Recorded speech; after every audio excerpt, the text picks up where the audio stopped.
Hey guys, want to make your home cozier and save a little more money? Take a free online energy assessment from Energy Trust of Oregon. It's fast, easy, and gives you personalized tips to boost your home energy savings, lower bills, and more comfort. Shoot, I'm taking this quiz. Let's take it together at visitenergytrust.org/assessment. We can join thousands of Oregonians already making smarter energy moves. That's energytrust.org/assessment.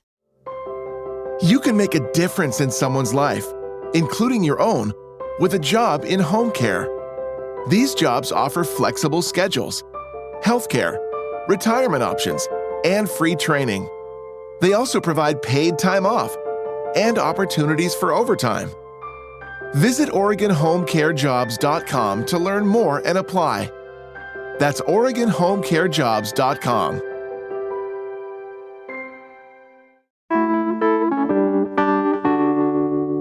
Today on CityCast Portland, we're talking about a lawsuit complicating the sale of the Trailblazers, owners of Portland TV stations aligning themselves with the Trump administration, and the state handing over Medicaid data to the federal government to keep funding. Plus, our city is gearing up to start handing out citations to people camping on the streets, and the Portland Public Schools Board is taking a different approach in how they govern.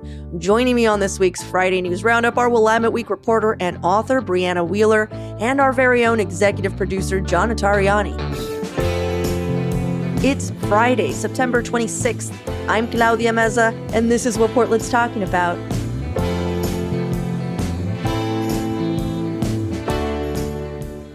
Welcome, everyone, to the Friday News Roundup. Brianna, John, thank you for joining me this morning. Oh, well, hello, Claudia. Good morning. For those of you new to the show, today is the day we break down some of the biggest local stories of the week with some of the best and brightest journalists in town. But before we jump into the news, I usually ask our guests an opening question so our listeners could just get to know them a little better. And today's opening question is all about being sick. So I fear I have inspired this question because I have not been doing great this week. Let's go.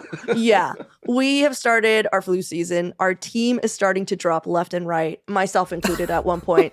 I went through a bout of something. John is going through something now. Poor Rachel has a school-age child. So, Brianna. She's always sick. Yeah. So my question to you both is, what are some good home remedies that you swear by that either alleviate symptoms or make the illness pass quicker? The weirder, the better. I just want to know. Not super weird, but I can share what I've been sort of living on, which is New Season's chicken noodle soup, man. Whatever they put into that is just magic. And so about a year and a half ago, I had COVID and I bought a bunch of New Season soup that I didn't end up eating. So I threw it in the freezer. So when I started feeling crappy this week, I just had it on hand. So I pulled the tub of New Season soup out of the freezer and it was ready to go. Okay, I need you to know that soup lasted a move then, right? Yeah. Uh-huh. I love it. Imagining you taking this frozen soup. It's been sitting in the chest freezer. It's this is coming with me, man. You moved soup. Interesting. That's what I'm saying. He moved soup. I love it. Moved soup. Okay, what about you, Brianna? I think the last time I was sick, it's been so long, because I just have the ultimate immune system somehow. I think from cannabis. Oh, I didn't know that's what happened. Just pro tip. Okay.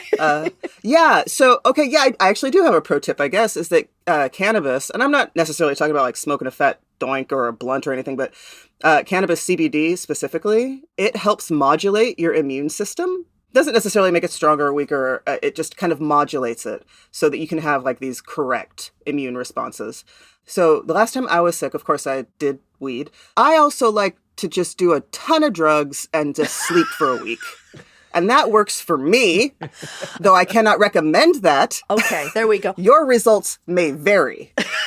Everyone listening, these are personal experiences. These are not FDA-approved medical advice, just FYI. You're not listening to Joe Rogan. This is still CityCast Portland. So Dr. Brianna says take a bunch of Robitussin. What's so funny, Brianna, is that I'm acting all oh my God, Brianna, but I just need you to know that there are large swaths of communities in Mexico that still believe that tequila cures everything. Oh. Fuck So yes. I'm not even joking with you. I would always get like a little sip of it during almost any illness as a child. Like the last time my mom gave me tequila, I was like 17, battling food poisoning. I weirdly did feel better. Don't judge. It is my heritage. It's like a sip. Like we weren't throwing back shots as a child, but now I sort of know better. I know better now. Like I'm just like alcohol, probably not the best thing, but I still miss that burn and that like feeling of warmth. So what I do is Sure. I warm up water and I like make salt with lemon. It helps with phlegm. And so I drink a little salt with lemon, hot water. I also think sweating it out works. So if you have a sauna, I also do light exercise, which is probably like I'm a maniac. I probably shouldn't be That doing is that. wild. But I think it helps me out. Again, not advice. Please don't give your children tequila. Or make them sweat it out. Get on that treadmill. You feel sick, you better get on that treadmill. I also just want to add, now that we're giving so much cool advice, that we're rounding out the first week of our fall membership campaign. And if you enjoy our Friday News Roundup or any of the other 5 absolutely free shows we put out every week, and if you're able to swing it, head over to membership.citycast.fm and become a CityCast Portland neighbor today.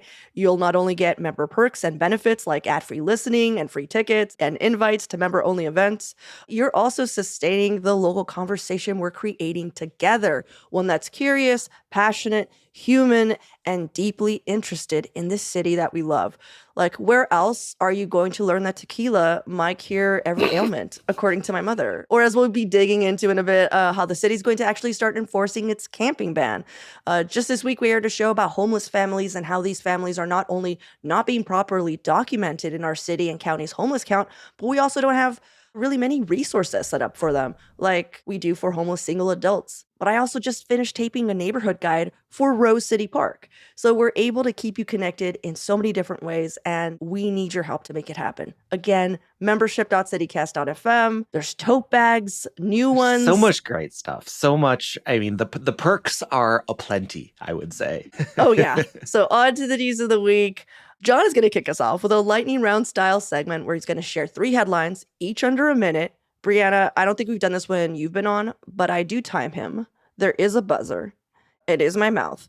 But after he shares his 1-minute breakdown, we can all discuss. There were just so many things happening this week. We figured this would help us all catch up with the local news. So, John, I'm getting this timer out. All right, 3, 2, 1, go. All right. A new lawsuit might be screwing up the sale of the Portland Trailblazers, and it is focusing on Panda Express, the Chinese fast food outlet. The founders of Panda Express, Andrew and Peggy Chung, were recently announced as part of the investor group, but a rival bidder, RAJ Sports, has filed a case against them. If that name is familiar, they're the group that owns the Portland Thorns and the Portland Fire. It's not clear exactly what the terms of this lawsuit is, but behind the scenes, insiders have said that there's been a bidding war between the two groups and described it as, quote, hand-to-hand combat. What? Ultimately, the group decided to go with the Churns. They got a lot of money. They've got like $7.7 billion, which makes them very tasty to investor groups. But yeah, the fight is on, and it remains to be seen what this is going to mean for the Blazers. Oh, minute on the dot. Nice. But what does this have to do with orange chicken is what I want to know. That's my question, too, if we're talking about tasty things. I immediately thought like, oh, the Moda Center is getting a Panda Express. That's what this news ultimately means. Which kind of sounds great. I feel like Panda Express is a time and a place kind of food. And like during a Blazers game, Perfect. Yeah, I could go for that. Totally. And also, you feel like a little like you've been taken hostage when you're at a place like that because you're like, where else am I supposed to eat? Where am I supposed to go home, make myself a nice little meal? No, I'm here, you know? Panda Express, baby. I guess I gotta eat donut chicken dipped in a delicious orange sauce. Donut chicken. That's what it is. It's basically donut chicken. Get it? We call it sugar chicken. Yeah. Same diff. And I need you to know that, John, you doing this sick is me doing this on my best day. So. Well, thank you, Claudia. All right, here we go. 3, 2, 1, and go. All right. Jimmy Kimmel is back on the air after all of the controversy in recent weeks, but not in Portland. Most Portland viewers aren't going to see his return because K2, the ABC affiliate, That's owned by Sinclair Broadcast Group, and they have been continuing to preempt Jimmy Kimmel Live. But I don't want to just dump on Sinclair and K2 because Nexstar, which is another major broadcast affiliate, which owns Coin, which is CBS, and is trying to buy KGW NBC, they also own ABC affiliates in other markets, and they have been preempting Kimmel as well. So that means 3 of the 4 major broadcasters in Portland potentially are going to be owned by companies that have a track record of sort of kowtowing to the politics of the federal government. Only KPTV has not canceled or preempted Kimmel in any market, or their owner, rather. That's the Fox affiliate. Yeah. Wow. Minute on the you should be sick all the time. You even like the yeah was like 1 minute. What is KPTV like? It's Fox, yeah. Mm-hmm. Isn't that ironic? That's all. That is so Don't you ironic. think? Completely. It's like rain. I had not thought of that, yeah. Yeah. It's like rain on your wedding day. On your wedding day, yeah. What I feel really sad about these, things happening is the people who work at these stations, because they're just like, man, I'm just trying to live my life. Yeah. I mean, we know reporters at these stations that are doing great, amazing wonderful, Yeah. super good public service journalism in our local community. It's just the company that owns them is a scoundrel. Yeah. But also like very dangerous, not cool, hate it. That's all. If you're looking for good news, I'm not going to help you with this next one. Oh, either. no. Okay. Are you ready for it? Yeah, let's do it. 3, 2, 1, go. All right. The Oregon Health Authority has given the federal government sensitive data on adults who used emergency Medicaid between April and June. They shared this info with the Centers for Medicare and Medicaid Services, stuff like Medicaid ID numbers, dates of birth, eligibility categories tied to citizenship status, not immigration status, but there is concerns that this could be turned over to ICE in some way. OHA has repeatedly sought confirmation that the data would not be used in immigration enforcement. CMS is bound by a temporary court order barring sharing such information with ICE, and the state resisted this request for months, citing privacy concerns. But ultimately, the federal government was able to compel them because they could lose a lot of federal funding if they don't comply. Oregon spends about $15 billion annually on Medicaid. $11 billion of that comes from the federal government. Oh! Yeah, you did it. No, you did it. Oh, I got it. Okay. You got it. No, you got it. You Wish. went right under. Right under. I just went because I thought you had a few more in you, and I just wanted you to. Oh. And I hadn't buzzed in a while because you were so good. You just wanted to buzz me. I wanted a buzzer. That is worse news, I gotta tell you. That is bummer news. I will say something I didn't get in. So some records are funded by the state, some records are funded by the federal government, and the state is working to separate those data sets out. So in the future, they won't have to share as much data with the federal government, which seems like a good idea. The county also depends on a lot of federal money. It's why all of their providers are so overworked, is that, I don't know if you know this, but if you get federal money to do stuff, then you have to do their little dance. Yeah. They're like, we're going to give you this, but you have to see 1 million patients. And you have to give us the data that you saw 1 million patients. And the county's like, thank you. The through line in all of these stories is owners are awful. Yeah. Oh, man. And orange chicken is delicious. And orange chicken is delicious. Donut chicken. All right, well, let's take a quick break here. And when we come back, more headlines of the week.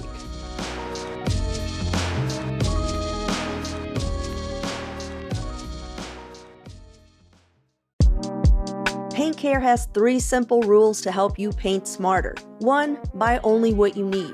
Determining the right amount of paint for your next project can be tricky, but tips like measuring your space and asking your local paint store for advice will help ensure you have enough for your project while minimizing waste. 2, use up what you have. Look around your house and find simple DIY projects where you can use up your paint. Or you could give away your leftover paint to friends, neighbors, or community groups who could benefit from it. 3, recycle the rest at convenient locations like your neighborhood paint store. Paint Care even offers direct pickups for households and businesses with more than 100 gallons of leftover paint.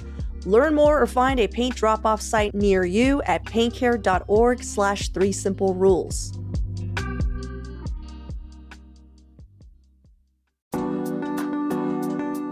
If you've been thinking about replacing your old and drafty windows, Window Nation is having a flash sale right now that's running through September 30th, where they're taking 60% off all windows. And you can choose from over 1,500 styles and colors, and Window Nation uses windows made right here in Portland by Milgard that come with a lifetime warranty. Window Nation also has an A+ rating from the Better Business Bureau and over 45,000 5-star reviews. There's a reason Forbes recently ranked them highest on their list of best window installation companies. You can trust Window Nation for high-quality, affordable windows. And right now, you can also put 0 down, make 0 payments, and pay 0 interest for 2 years. That's right, you could pay nothing until 2027. Schedule a fast, free estimate now with Window Nation at windownation.com. That's windownation.com. License number OR 249065.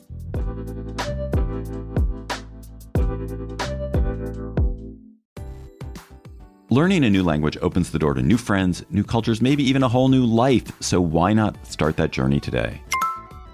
I'm CityCast CEO David Plotz, and I'm learning Spanish with Babbel. Babbel's conversation-based technique quickly teaches you useful words and phrases about the things you actually talk about in the real world. I've been practicing my Spanish with Babbel's AI conversation partner. I can choose my conversation topic and have a real-time dialogue. It's great at helping me think on my feet, and it's improving my pronunciation. Also, it's really easy to do anytime on my phone using Babbel's excellent mobile app. It's just one of the many fantastic Babbel tools for learning. Plus, Babbel has a real-time feedback, progress trackers, and handy visualizations, all of which make it really easy to stay motivated to learn. I want you to learn another language. So CityCast is teaming up with Babbel to gift you 55% off subscriptions, but only for our listeners at babbel.com/citycast. Get up to 55% off at babbel.com/citycast. Spelled BABBEL.com/citycast. Babbel.com/citycast. Rules and restrictions may apply. We're back. John is jumping in real quick with more info on the tote bags that he's making at his house for all of our new members. The tote bag factory is in high production mode. No, I am not making the tote bags, but the tote bags are so cool and are just like really a wonderful perk of many perks that you're going to get when you join as a CityCast Portland neighbor. You can sign up at membership.citycast.fm/Portland. I just want to talk about some of the perks that you get from this. Obviously, you're going to do it because you are an altruistic person and you want to support really important, insightful local journalism like this. But if we're going to sweeten the pot a little bit, you're going to get ad-free listening on this podcast. Claudia, you do amazing work on the ads, but sometimes you kind of want to skip past those. Yeah, there's a lot. There's a lot, got to pay the bills. You get a weekly curated list of the best events in town, but members-only events is something that we've been really ramping up and is so cool. So I don't know if you guys know this, but a couple months ago, we hosted a bunch of CityCast Portland neighbors at the Portland Pickles. Free tickets to Portland members. We had a suite at the side of the game. We hung out, we watched the game, we chit-chatted. It was so much fun and really so was awesome to have kind of an extension of what we do on this show, but to invite all of these listeners in to just chill with us for an evening. You were there, Claudia. It was there. I threw out the first pitch. Of course. Claudia did throw out the first pitch of the game. That is not a joke. Oh, that's awesome. Yeah, it was amazing. It was like a childhood dream come true. My family was there. It's we took it really seriously. Way too seriously, perhaps. But anyhow, John, take it away. Well, yeah, I mean, events like that are just one of many perks. I can't quite talk about it yet, but we have something that we're cooking up for November, which is another member event with what I think is one of the coolest places in Portland. We'll be unveiling what that's going to be within the next couple weeks.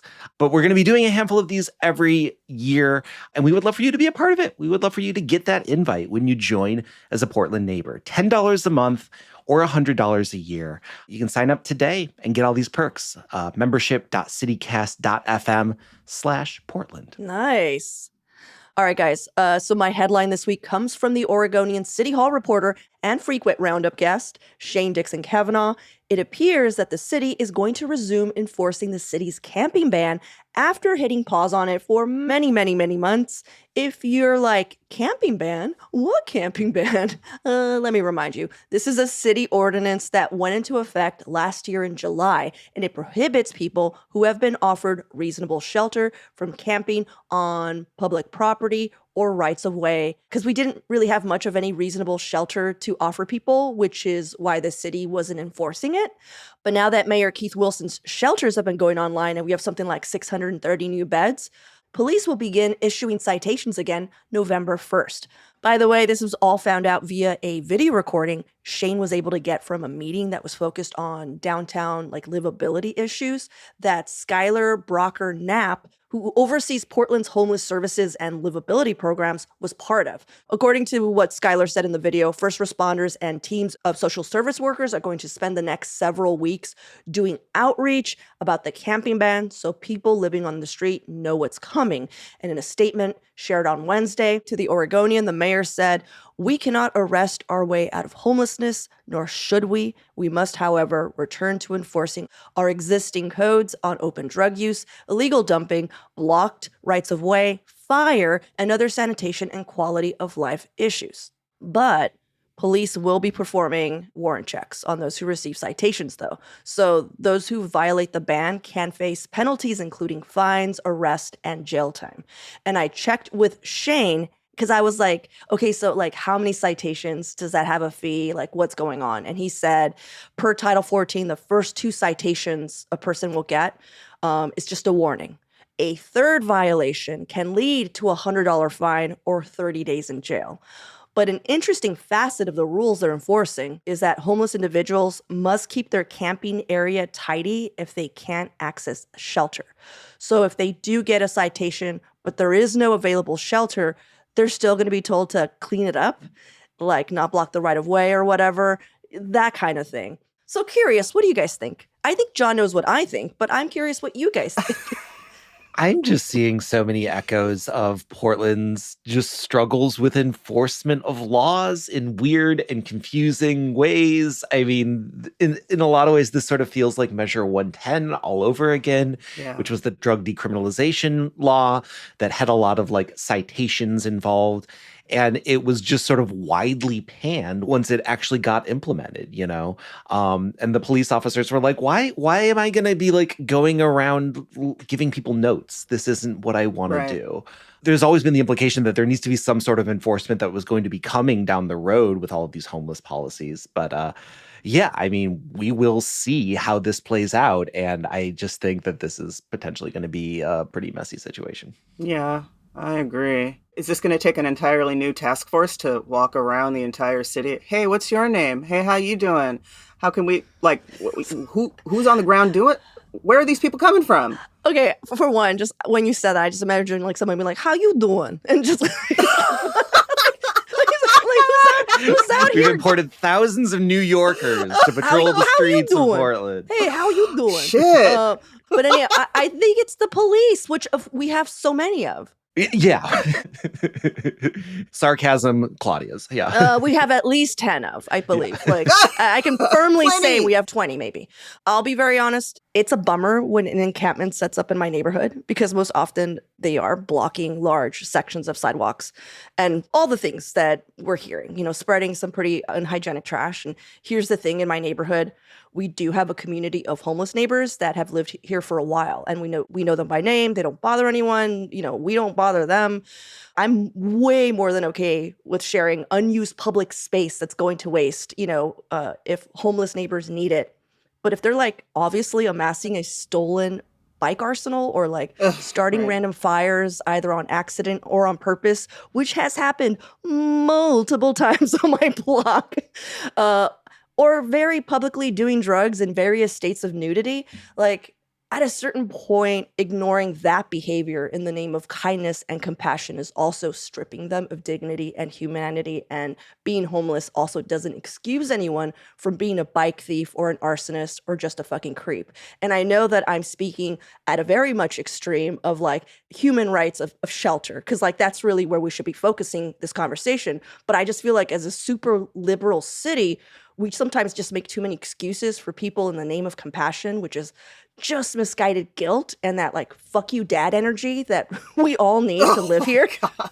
And it needs to go somewhere more productive is Right. all I'm saying. So I don't believe in fighting homeless people. That's stupid. They don't have any money. I also don't think we can arrest ourselves out of homelessness because that's also stupid.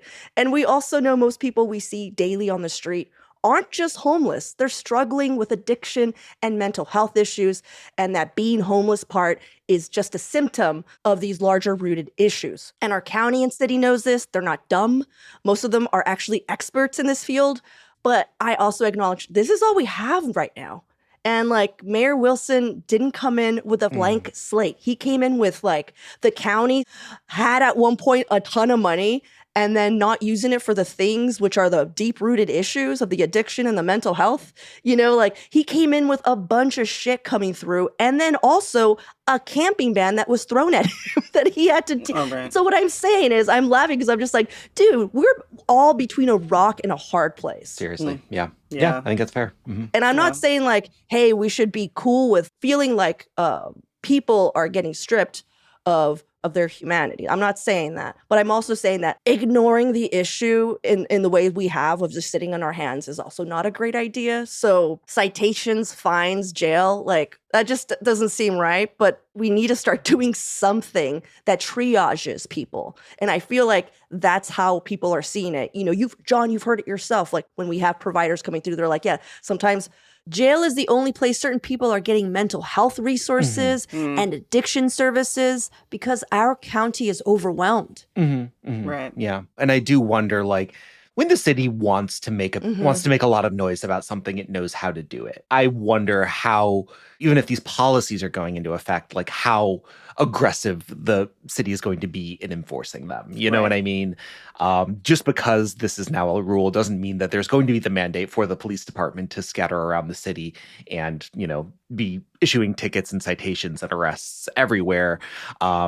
If that does happen, I'm sure we will hear about it. And we will be keeping an eye on this definitely going forward to sort of see what happens as it's implemented. But yeah, it doesn't mean that there's going to be an overnight change in the way that the city operates either. Yeah, a lot of this is based on people complaining because that's the only way the police are going to know that anyone's there, you know? And everyone who is upset with this and you're just like, I don't know what to do with this rage or whatever, go volunteer at one of those new city shelters. They are so overwhelmed. We can also open up anything like backyards, extra rooms to houseless neighbors if we need it. But I have a feeling that's not going to happen en masse either because of the issues that we discussed. Yeah, yeah. I'm talking about the deep-rooted ones, by the way. You're not talking about the orange chicken on that one? I'm not talking about the orange chicken or I'm talking about the mental health with the addiction. That's what I'm talking about. Okay. All right. Well, let's take another quick break here. And when we come back, Brianna, you're up.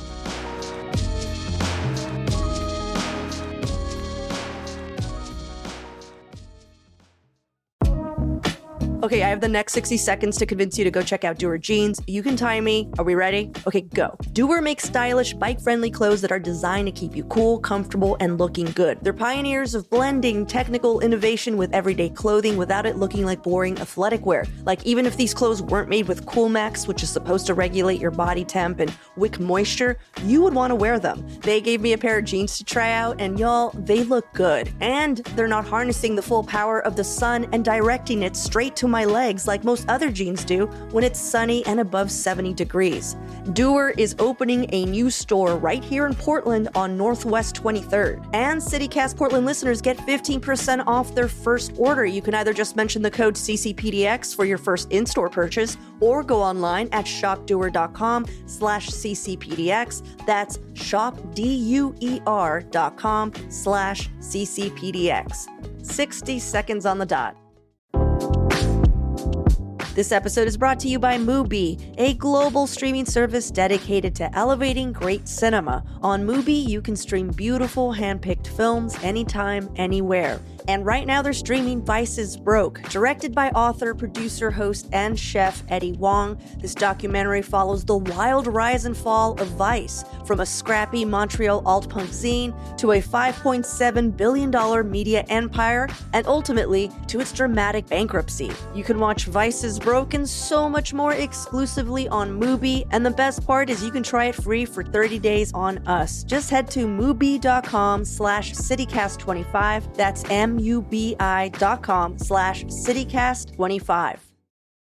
Brianna, what are you sharing with the class today? Class, today I would like to share Joanna Howe's report for Willamette Week on how the Portland school board leaders want to try a new style of governance.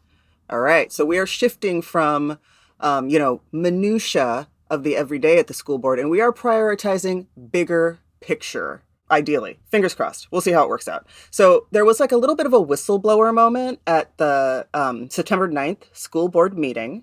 Keisha Locklear, she's a senior project manager for the district's Office of School Modernization. She spoke about a PPS proposal to extend a contract with a company called Procedo, a Texas-based construction management firm. And this contract is for about $500,000, right around there, right? So Locklear gives this testimony, and she's describing working with this firm, and she's saying that they're not even around. They're missing meetings. They're under-delivering. They're making impossible promises. And also, the Oregonian reported on this already. Procedo has produced a 1.5-page report about how they've fallen short of all of their promises. And they have not delivered a comprehensive analysis of PPS's construction process. So this testimony shakes up the meeting. The meeting is already 7 hours long.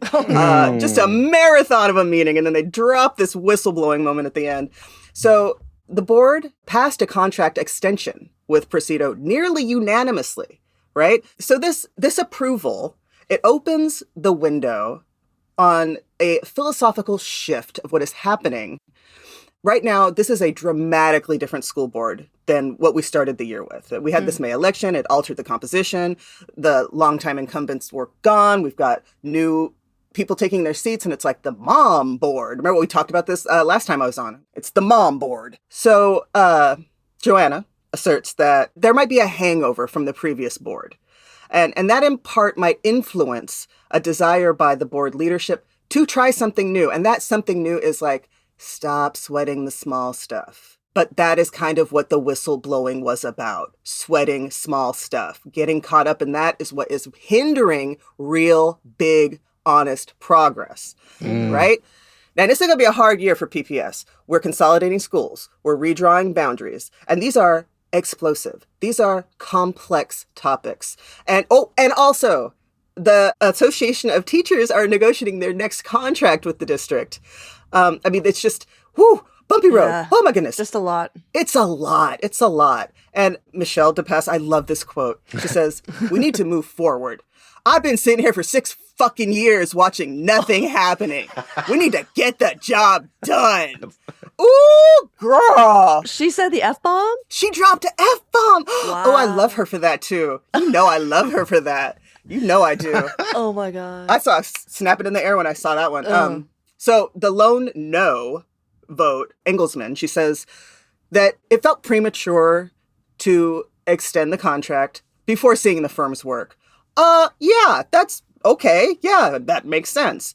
Wang, the chair, he's firmly in this camp of nitpicking every contract and every choice. That's what fucked us up from the beginning. That is what stalled PPS from making big, real progress. And he goes on, he says, accountability does not come from picking apart processes, but for setting outcomes based on goals and checking in frequently. Okay. We'll see how that works out. Study after study about school boards across the nation have pointed out that the school boards that are supportive of their superintendent see outcomes that are positive, right? And the ones that don't support their superintendent, that like lose that unity, they don't see the status quo, right? So here's this big, beautiful quote that it kind of wraps up Joanna's piece. Engelsman says that, quote, Unified, I think, is having our North Star as the students.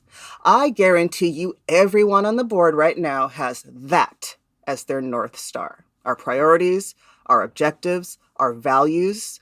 That's where we're going to be unified. We don't have to be unified in our decisions. Yeah. This is so interesting to me. I mean, don't sweat the small stuff. Like, sounds like such a great idea in abstract, but like, you know who's a group that really, really, really loves sweating the small stuff is parents. Thank you. With all of the issues that are coming up, school closures, redrawing boundaries, test scores, class sizes, like there is a lot of small stuff that parents are going to be sweating very vocally, very loudly, and like for the district to just be able to have its leadership be like, we're going to be unified, we're not going to sweat it, is just a non-starter of an idea to me. So cavalier. There's going to be so many fights. Oh, yeah. So just for some context, this is a new, practically new school board, except for Michelle DePass. And again, not paid. So when you said 7-hour meeting, 7-hour meeting. Ooh. A volunteer time, FYI. Oh, and it went until midnight. Not paid, and their parents. Okay, that's all. So I just wanted to give that context. But two, also, again, it's sort of like, not to bring back like the city and the county, but it's a lot of people picking up where someone left off. And the previous iterations of this group, they didn't move forward. They weren't as proactive. There's so many projects that have stacked up that have now almost doubled in price. And they had money that they got from levies that are now just like, it's not enough because we waited. We sat in our hands for so long waiting for perfection. It didn't happen. I read this article, and when it opened up with like, hey, there's an underperforming contractor, and they're just like, okay, moving on. Again. There was a part of me that was like, no. You know? But at the same time, if they're just like, it's fine, they can underperform because it's not the bigger picture, whatever the reason that they've decided to move on, I'm just like, I'm going to trust them because we do have to move forward with things. And like, there's going to be the Black Excellence Center that needs to be opened. There's so much. I mean, there's also all of this news coming out about schools that are going to crumble. Right. Yeah, the Oregonian series about seismic retrofits and earthquake preparedness, which is just harrowing shit. Absolutely. Yeah. I'm curious to see how this shakes out. I'm kind of just like, all right, let's see how this works. See how this goes. Yeah. It sets a precedent. We'll see what that means. Yeah. Well, thank you for following up on, I feel like, again, Brianna, every time you're on, you're just like, here is what the school is doing. Here's what I'm mad about. At the public school system. Well, you guys, thanks again for hanging out with me. John, I know you have some shout outs. You have some thank yous. I got some shouts and some thanks. One of the benefits of being part of the CityCast Portland Neighbors program is you get to shout out a local business or an organization that you love here in the city. So here's a couple that have come through recently. Neighbor MPH wants to shout out the Dahlia Wax Collective on Northeast Broadway. The team there is warm, kind, and inclusive, focusing on self-care and aesthetics for all bodies. The services are top-notch, and the vibes can't be beat. And we also heard from neighbor Brian B., who wanted to shout out the Boom Boom Balloons, a beloved immigrant-owned piñata shop on Lombard. Recently, a fire destroyed it. Please help rebuild it. Search Maria Bring Back Boom Boom after devastating fire on GoFundMe to help. So huge shout out to MP and Brian. And also, I just wanted to extend an extra special thank you to some of our newest members, Ellie B and Kyle K, who recently joined the program. Thank you so much. When you do join as a Portland neighbor, we would also be happy to read your shout outs here on the show. You also get a bunch of other perks, ad-free listening, member events, all sorts of cool stuff, plus that really awesome tote bag that we keep talking about. You can join now at membership.citycast.fm/Portland. Wow. Yeah. I'm sorry. I just keep thinking of MPH who wrote in, just like slick like a seal. I wish she was writing this. Do you know what I mean? Just like slipping and sliding on her seat. No hair. Just that's I'm not joking. That's all I could think I of. thought the boom boom room, the boom boom balloons was going to be the one that caught you. But no, it wasn't that. It's Dahlia That one got Lass that me. captured Claudia's imagination. It really did. Well, thank you, John, for reading those out. And Brianna, always a pleasure to host you. Everyone listening, I hope you have a wonderful weekend. Thank you so much. Yeah, thanks, Claudia. Thank you. That's all for today here on CityCast Portland. Thank you so much for listening. Our podcast production team this week was John Notarianni, Julia Fiaioni, PJ Shahamat, and myself. Our Hey Portland newsletter editor is Rachel Monahan, and our host is me, Claudia Meza. Original music by Jenny Conley and Steven Drizos. Additional music by All the Kimonos, as well as Sarah the Instrumentalist, Timothy Infinite, and Gregory David, courtesy of Epidemic Sound, alongside Opal 99 and D-May, courtesy of Triple Scoop Music. We'll be back Monday morning with more from around the city. Until then, see you at Slim's.